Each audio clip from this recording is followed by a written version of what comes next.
Hello guys, welcome to football দিনের ভিডিওতে সবাইকে স্বাগত। তো প্রচুর কোশ্চেন আমি জানি, কাল থেকে প্রচুর কোশ্চেন করছো।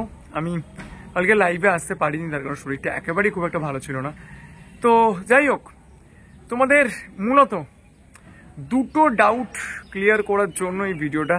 তো যত কোশ্চেন আমি পেয়েছি বিভিন্ন জায়গা থেকে, সেখানে তোমরা দুটো ডাউট জেনারেলি করেছো, যে মোহনবাগান কি এনওসি দিয়ে দিয়েছে, আর ইস্ট বেঙ্গল কি কোন রকম ভাবে সমস্যায় পড়তে পারে, ধরে নেওয়া যায় যে তাদের কি ট্রান্সফার ব্যান হতে পারে। এই দুটো কোশ্চেন সব থেকে বেশি এসেছে। দুটো কোশ্চেন আমি আমার মতো করে তোমাদেরকে অ্যান্সার দেওয়ার চেষ্টা করবো, এবং হোপফুলি তার বাইরে খুব একটা কিছু হবে না। তো প্রথমে তোমাদেরকে কালকে যেগুলো বলেছিলাম ভিডিওতে, যে আনোয়ার আলী তিনি এনওসির জন্য অ্যাপিল করেছেন, এবং তার যেটা বক্তব্য ছিল যে তিনি মোহনবাগান ক্লাবে কন্টিনিউ করতে চান না, তিনি এনওসি চান, এবং তিনি তার নিজের যে চয়েস, সেই চয়েসটা তিনি জানান। ঠিক আছে, আমি এখনো পর্যন্ত কোনো ক্লাবের নাম বলিনি, তিনি তার চয়েস জানান তার লয়ার মারফত।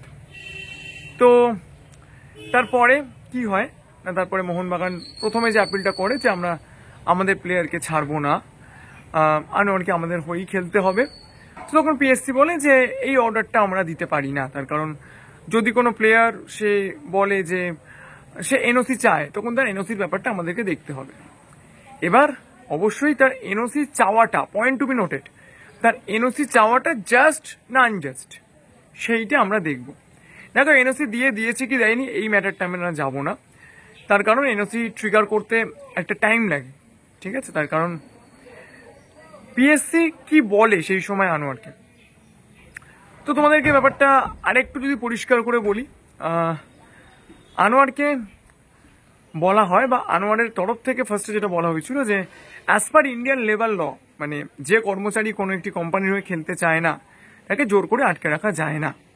এটা পিএসসি জানায় মোহনবাগান সুপার জায়ান্টকে। তো মোহনবাগান সুপার জায়ান্ট সেটা বলে যে ইয়েস, সে যখন আমাদের হয়ে চাইছে না, সত্যি যখন চাইছে না, তখন তাকে আমরা এনওসি দেব।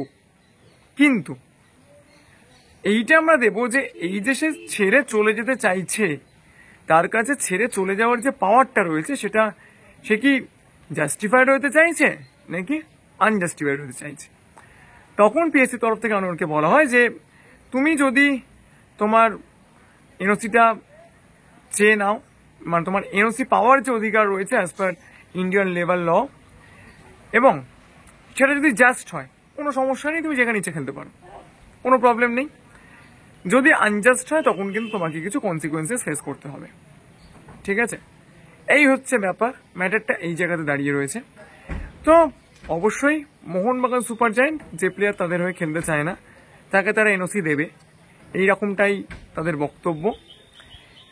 দিয়েছে এটা কিন্তু আমি বলছি না, তার এনওসি দেবে, এরকমটাই তাদের বক্তব্য। ভালো করে বুঝবে কিন্তু, ঠিক আছে, পরে কিন্তু এসে অনেকেই অনেক রকম কথাবার্তা বলো। মোহনবাগান সুপার জায়ান্টের বক্তব্য হচ্ছে as per Indian labour law wise Anwar Ali যে এনওসিটা চেয়েছে, সেই এনওসিটা তারা দেবে, কিন্তু তারা ঠিক সেই কন্ডিশনেই দেবে যখন এটা প্রুভ হবে যে এনওসি চাওয়াটা, আনোয়ার আলী যে এনওসিটা চাইছে, সেই চাওয়াটা, মানে তিনি যে ছেড়ে চলে যেতে চাইছেন, সেই চাওয়াটা লিগাল, মানে জাস্ট নাকি আনজাস্ট। যদি জাস্ট হয়, কোনো কথাই নেই, মোহনবাগান কেন কেউই কোনো কথা বলতে পারবে না।